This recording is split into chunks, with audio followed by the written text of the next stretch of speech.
Karim de Péribonka, au lac Saint-Jean. Mon père a fait sortir l'arbre... Oh, ça est bonne cette question-là. Mon père a fait sortir l'arbre généalogique de toute ma famille et nous avons découvert que notre plus loin descendant connu est nul autre que Christophe Colomb. Hey, moi, j'aimerais savoir ça, là. C'est un peu sceptique. Ainsi, j'aimerais savoir si c'est un outil dont on peut se servir pour déterminer nos héritiers. J'ai trouvé très bonne votre question. Pour plusieurs raisons.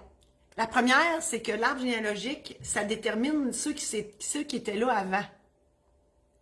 Puis peut-être un petit peu là, mais pas à l'avenir. Puis on sait bien que votre testament va s'appliquer dans 20 ans d'ici ou 50 ans d'ici. Moi, je veux dans 70 ans d'ici. OK? Moi, je vis jusqu'à 120 ans. C'est mon choix. Je fais pour, je pense. Donc, il me reste 70 ans. Mais, donc, ça veut dire qu'il y a du monde qui vont venir après. Et là, il y a des chances que l'arbre généalogique, pas mal au complet, va être passé, là, va être que bûche de foyer, au moment où vous allez décéder.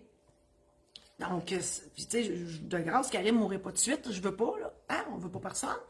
Donc, oui, l'arbre généalogique, parce que, puis en plus, parce que, tu sais, si on y va en ligne ascendante, descendante, donc de vous, aller parents, grands-parents, arrière-grands-parents, on comprend-tu que cette lignée-là, ben, il y a des chances, justement, comme je le disais, que ce monde-là soit disparu. L'arbre généalogique va être bon sur les branches, on ne voit pas mes doigts, les branches collatérales, donc les frères et sœurs, cousins, cousines, eux autres, il y a des chances qu'ils soient encore là parce qu'ils ont à peu près votre âge. Donc, pour ça, oui. Donc, on n'ira pas sur la longueur de l'arbre, mais sur la largeur de l'arbre pour déterminer vos héritiers. Et tout ça, si vous n'avez pas de testament, bien sûr. Ce que je comprends, c'est que vous n'avez pas de testament. Moi, Karim, je vous dirais, faites-en un. Ça réglerait le cas de l'arbre généalogique. Je vais faire du pouce là-dessus pareil. Je dois vous dire que j'offre un nouveau service, parce que je suis auteur aussi, et biographe. J'ai écrit la biographie de mon père, et j'ai beaucoup aimé ça. Ouvrage ardu quand on le fait pour son père. Je dois vous avouer. Mais, puis je faisais ça à temps partiel. Maintenant, je fais ça pas mal à temps plein. Donc, biographie familiale. Moi, je lance l'idée. Parce que biographie, oui, on peut écrire notre propre biographie. D'ailleurs, entre deux moments de sommeil, j'ai eu aussi l'idée d'écrire la mienne. Martine, je te partage ça live un matin. Donc, biographie. Mais on peut écrire la biographie d'une personne, oui. Donc, la vôtre ou quelqu'un de votre entourage qui a une vie trépidante et qui mérite d'être connu de tous. On peut écrire la biographie de la famille. Tu sais, des fois, là, la famille... Voyons, je tourne dans ma tête. Marcel, c'est toi qui me fais tourner. Donc, la biographie familiale, tu sais, vous, vos parents, vos grands-parents. Donc, des fois, il y a de génération en génération, ils se partagent des affaires. Puis c'est intéressant. Ça peut aller jusqu'à l'entreprise ou l'organisme, l'association. Je travaille maintenant sur un ouvrage qui sera bientôt en vente sur un comité, comme je ne dis pas lequel, mais un comité qui travaille sur une cause.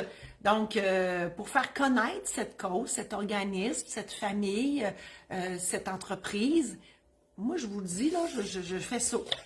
Donc, si Karim ou toute autre personne qui m'écoutait aujourd'hui ou plus tard, info@commercial marie-josée-salard.com, ça me ferait plaisir d'écrire ça pour vous. Et je suis notaire, auteur, je suis aussi éditrice. Donc, on peut aussi faire partager ça à plus de monde.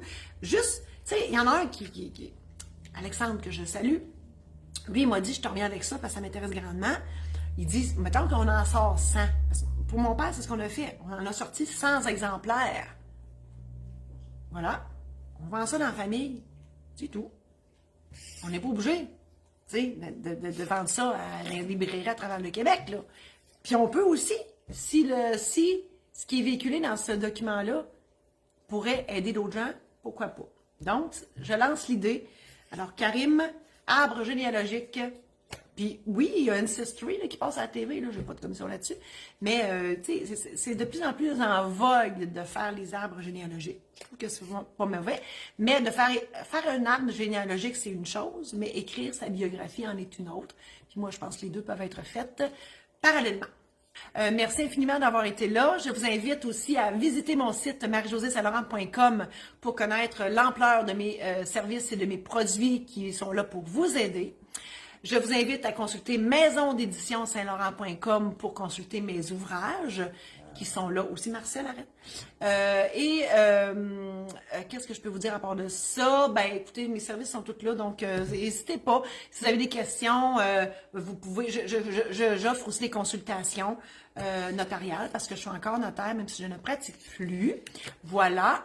Et là, on va aller voir ceux qui ont des questions.